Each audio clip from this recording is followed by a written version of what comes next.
Kemudian variabel yang di sini kan masih pada 0.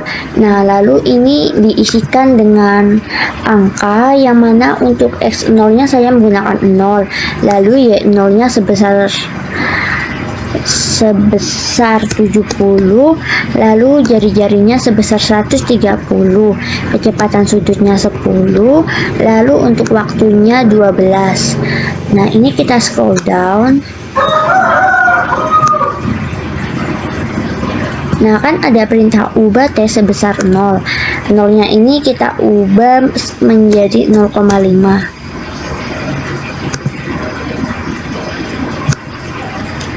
Kemudian untuk melihat pergerakan width-nya ini pada gerak melingkar, kita cukup klikkan bendera hijau.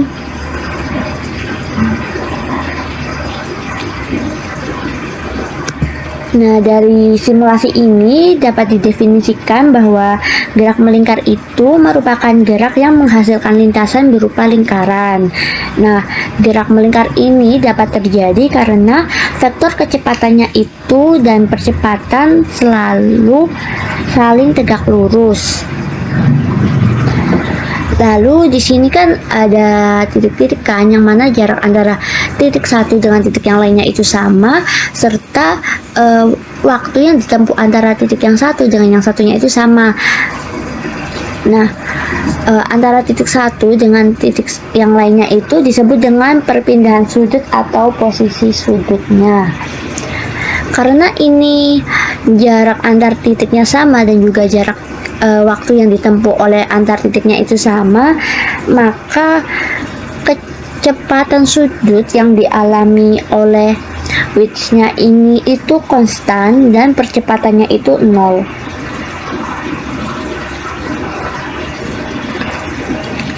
Lalu bagaimana sih kalau kita ubah jari-jarinya menjadi 140 coba?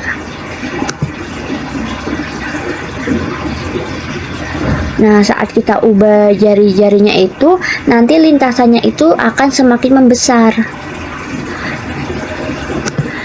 Apabila kita perkecil jari-jarinya menjadi 100. Nah, lintasannya itu atau bentuk lingkarannya itu semakin mengkecil. Jadi semakin besar jari-jarinya, maka bentuk lingkarannya itu semakin besar. Kalau semakin kecil jari-jarinya, bentuk lintasan lingkarannya itu semakin kecil. Ini kita kembalikan lagi 100-nya ke 130. Lalu jika kecepatan sudutnya kita perbesar menjadi 20, apa yang akan terjadi? Nah, ketika kecepatan sudutnya itu diperbesar, maka kecepatan yang dialami oleh width-nya itu semakin cepat. Lalu jarak antar titiknya ini juga akan semakin besar. Bisa dilihat ini tadi kan pas 103, pas kecepatan sudutnya itu 10, ini dempet-dempet kan antara titik satu dengan titik yang lainnya.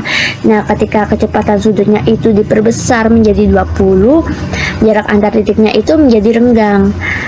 Nah, kemudian jika kita perkecil menjadi 8. Nah, width-nya itu bergerak dengan lambat, jadi melambat. Lalu jarak antar titiknya ini menjadi dempet, lebih dempet dari saat kecepatan sudutnya sebesar 10.